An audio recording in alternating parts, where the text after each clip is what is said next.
Pemirsa, revisi Undang-Undang Penyiaran saat ini tengah dibahas di DPR RI. Perkembangan dunia penyiaran yang begitu pesat memang tidak bisa dihindari. Tren digitalisasi dan hadirnya berbagai platform media sosial membuat Undang-Undang Penyiaran saat ini dirasa sudah ketinggalan zaman. Harus ada payung hukum yang mengatur agar tidak ada ketimpangan antara media konvensional seperti TV dan juga radio dengan media-media baru tersebut. Seperti apa tantangan yang dihadapi oleh pemerintah dan DPR RI dalam menyusun revisi Undang-Undang Penyiaran ini? Kita ulas lengkapnya dalam Rumah Parlemen. Revisi Undang-Undang Penyiaran telah dibahas sejak tahun 2012 lalu, bahkan dalam periode keanggotaan DPR RI sebelumnya. Namun belum ada kemajuan yang berarti dalam pembahasan antara DPR dan pemerintah. Tim jurnalis Rumah Parlemen mewawancarai anggota DPR RI tentang urgensi pembahasan revisi Undang-Undang Penyiaran. Awalnya itu karena analog switch off. Analog switch off, terus ada apakah multiplexing, hybrid, segala macam. Akan tapi pengaturan itu sudah dikeluarkan dari Undang-Undang Penyiaran dan sudah masuk di dalam Undang-Undang Ciptaker, Omnibus Law yang lalu.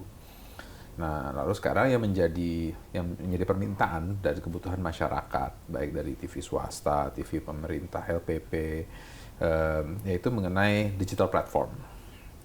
Kenapa? Karena digital platform sudah masuk ke ranah penyiaran, baik menyiarkan konten, apakah itu yang user generated content ataupun juga production generated content.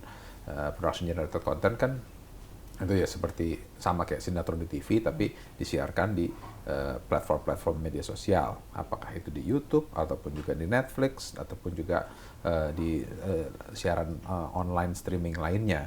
Nah, ini yang menjadi perdebatan. Nah, sekarang yang perlu diredefinisi ulang itu adalah penyiaran itu sendiri. Kenapa? Karena kita harus melindungi industri penyiaran Indonesia karena ini berkaitan dengan ratusan ribu atau mungkin jutaan para pekerja, baik pekerja seni, pekerja di industri penyiaran, insan-insan media, dan juga masyarakat umum yang mendapatkan baik hiburan, informasi, ataupun juga edukasi melalui forum media-media penyiaran.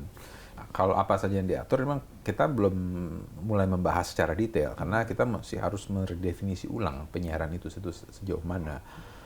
Apakah penyiaran itu hanya penyiaran yang kita dapatkan melalui TV terestrial, ataukah penyiaran yang juga kita dapatkan secara streaming.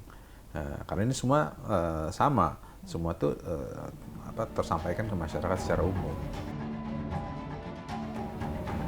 Pemerintah melalui Kementerian Komunikasi dan Digital telah menyusun dan menyeleksi daftar inventaris masalah hasil dari masukan berbagai kalangan tentang substansi revisi Undang-Undang Penyiaran 2025.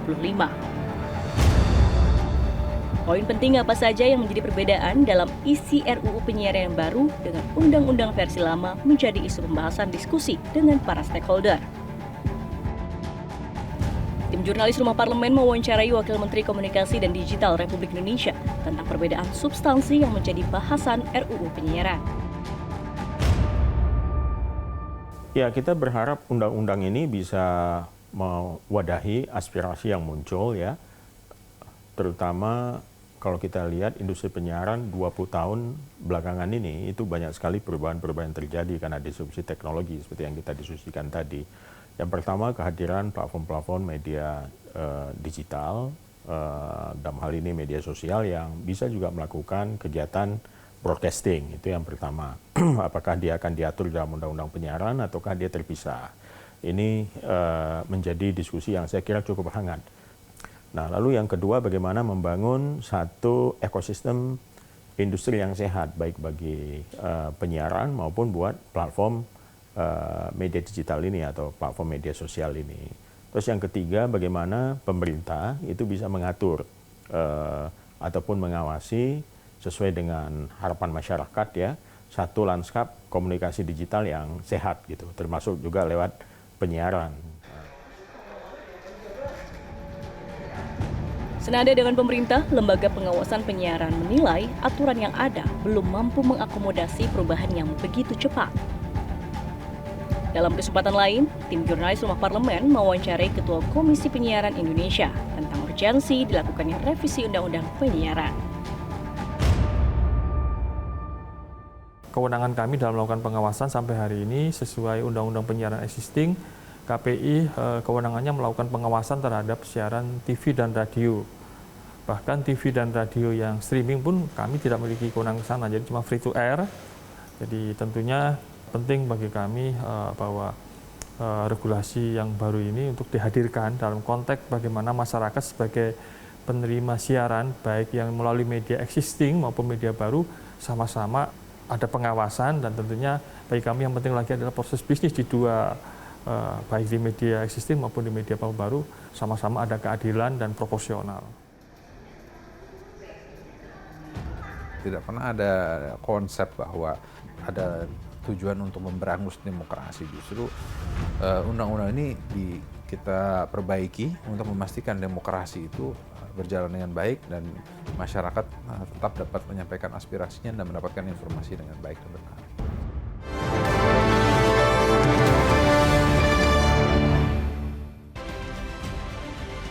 Hadir sebagai satu-satunya kanal siaran resmi yang menyajikan sidang tahunan MPR RI dan sidang bersama DPR dan DPD RI, serta rapat paripurna DPR RI penyampaian RUU APBN 2026 secara live. Langsung dari Gedung Nusantara DPR RI. Ikuti siaran langsungnya hanya di TVR Parlemen Referensi Indonesia.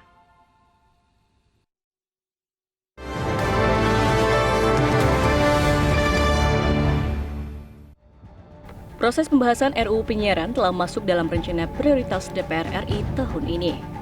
Apa saja yang menarik dari pembahasan RUU ini? Apakah akan membawa angin segar bagi para pelaku bisnis penyiaran? Kehidupan pers, jurnalistik khususnya lembaga penyiaran digital, media baru yang dapat membawa keseimbangan iklim bisnis dunia penyiaran di era digital.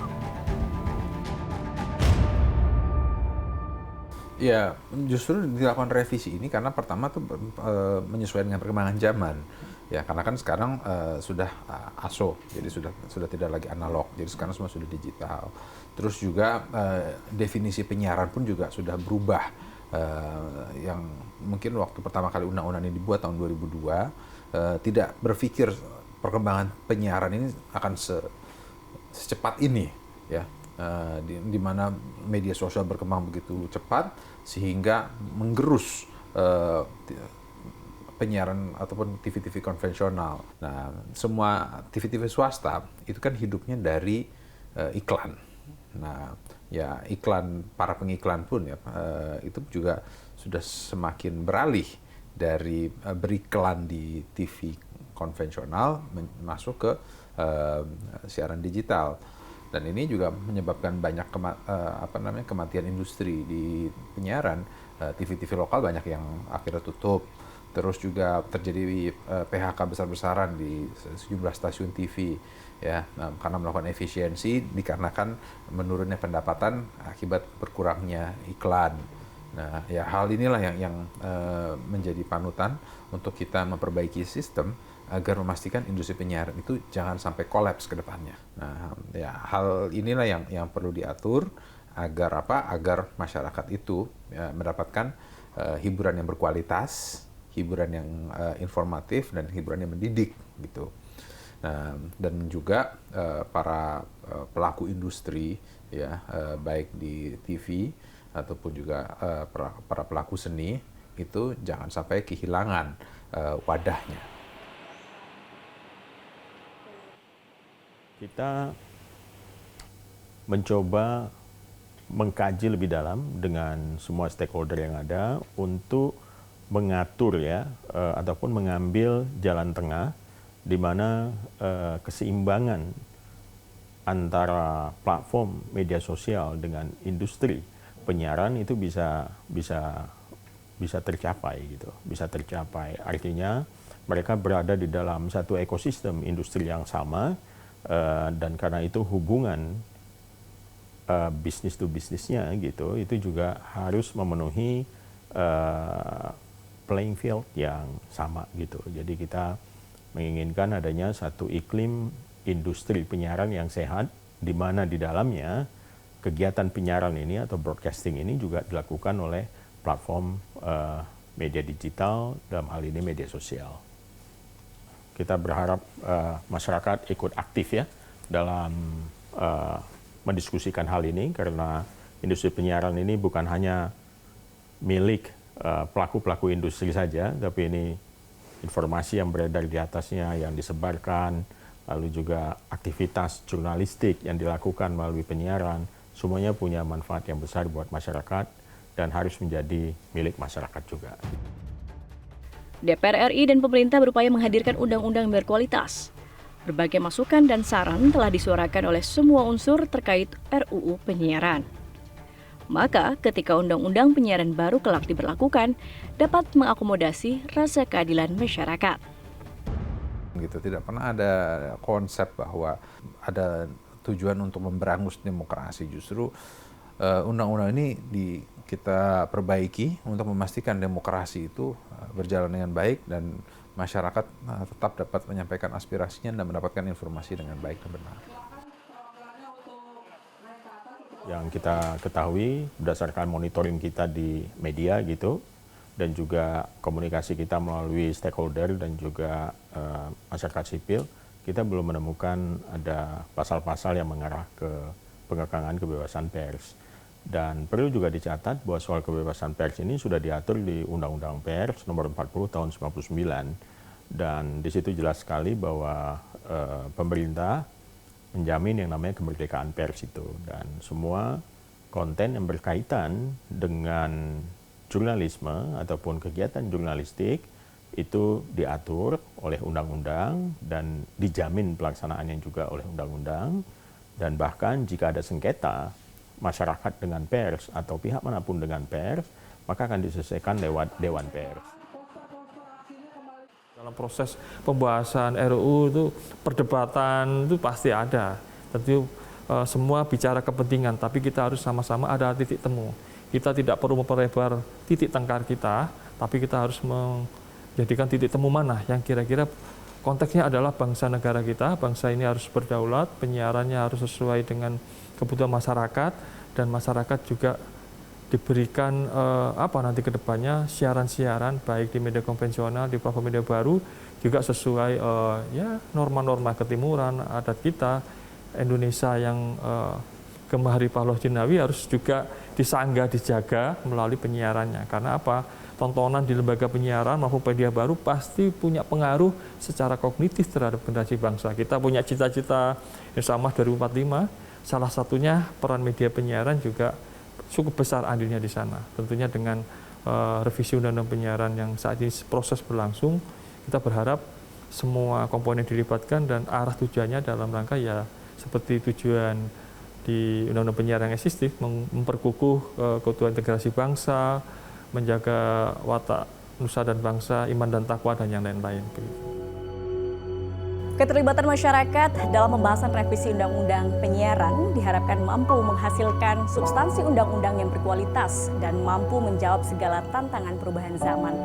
Tidak kalah penting, harus ada sosialisasi yang cukup agar ketika undang-undang yang baru nanti berlaku, seluruh stakeholder bidang penyiaran bisa mendapatkan keseimbangan dalam bisnis dan juga hak-hak masyarakat untuk mendapatkan konten yang berkualitas bisa terpenuhi. Saya Gadis Bianca, kita berjumpa lagi di Rumah Parlemen berikutnya.